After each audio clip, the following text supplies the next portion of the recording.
This first video, we're going to look at the two functions that we're going to be focusing on for the next couple of weeks, and that is the sine function curve and the cosine function curve.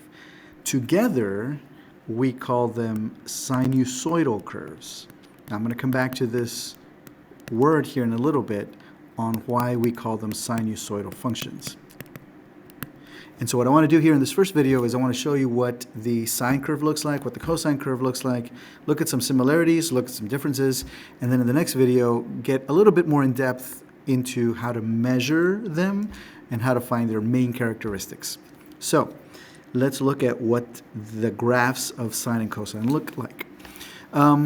When I go to my calculator, if I want to graph sine, all I have to do is press the sine button and then press X. And now I'm just going to press graph. Now, before I press graph, I want to make sure that the window is a nice window where I can see the whole graph and it doesn't go off the window, right? So I would normally go to window. However, if you go to zoom, which is in the top part of your calculator, that top button in the middle, there's an option called zoom trig. And option number 7, what zoom trig does is it creates a window where it has the tick marks at every pi over 2, pi, 3 pi over 2, 2 pi. So it's a nicer window for trig functions like sine, cosine, tangent. So I'm going to use that one. And the quickest way to do that is to just press the 7 button, and it's going to graph the function sine x.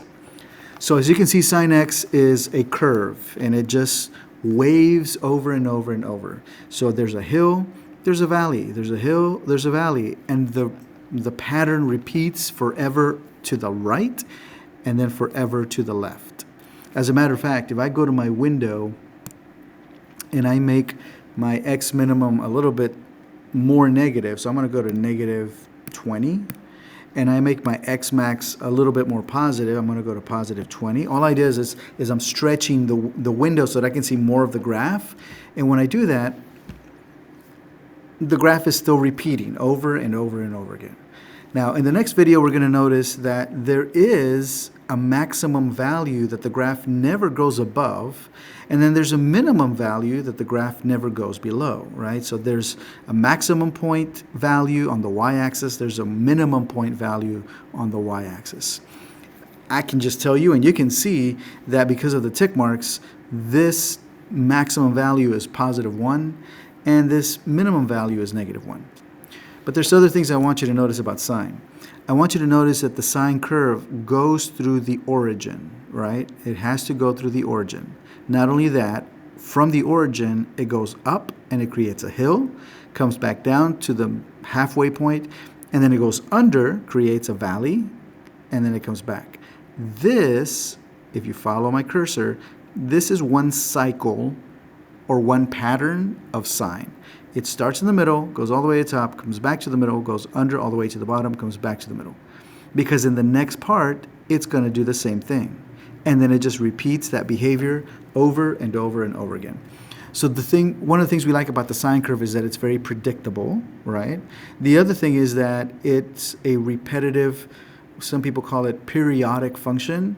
And so it repeats behavior, and that makes it easy to make predictions off of it. We'll come back to that in about 2 weeks.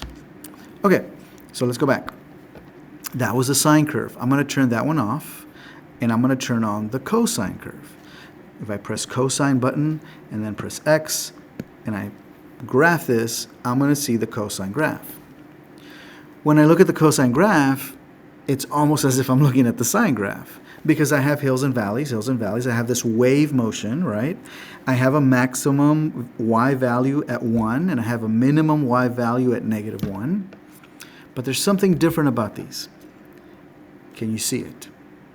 This is this is cosine, and I'm going to graph sine on the same grid. Oh, I guess I need to turn it on. Turn it on and graph it. Here's sine. They're almost identical. They're almost the same, except what?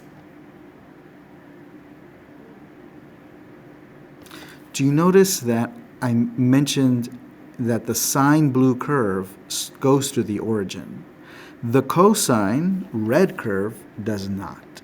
And so we say the starting points are different. The y-intercepts are different. When I look at cosine on the y-axis starts at the maximum at 1, and then it comes down to the middle, and then it goes under, and then it comes back to the middle, and then it goes back to the top.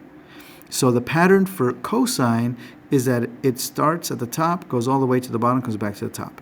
And then the pattern repeats. Starts at the top, goes all the way to the bottom, back to the top. Starts at the top, all the way to the bottom, back to the top. And it repeats forever that same pattern. So sine and cosine are related. They both create these wavy graphs.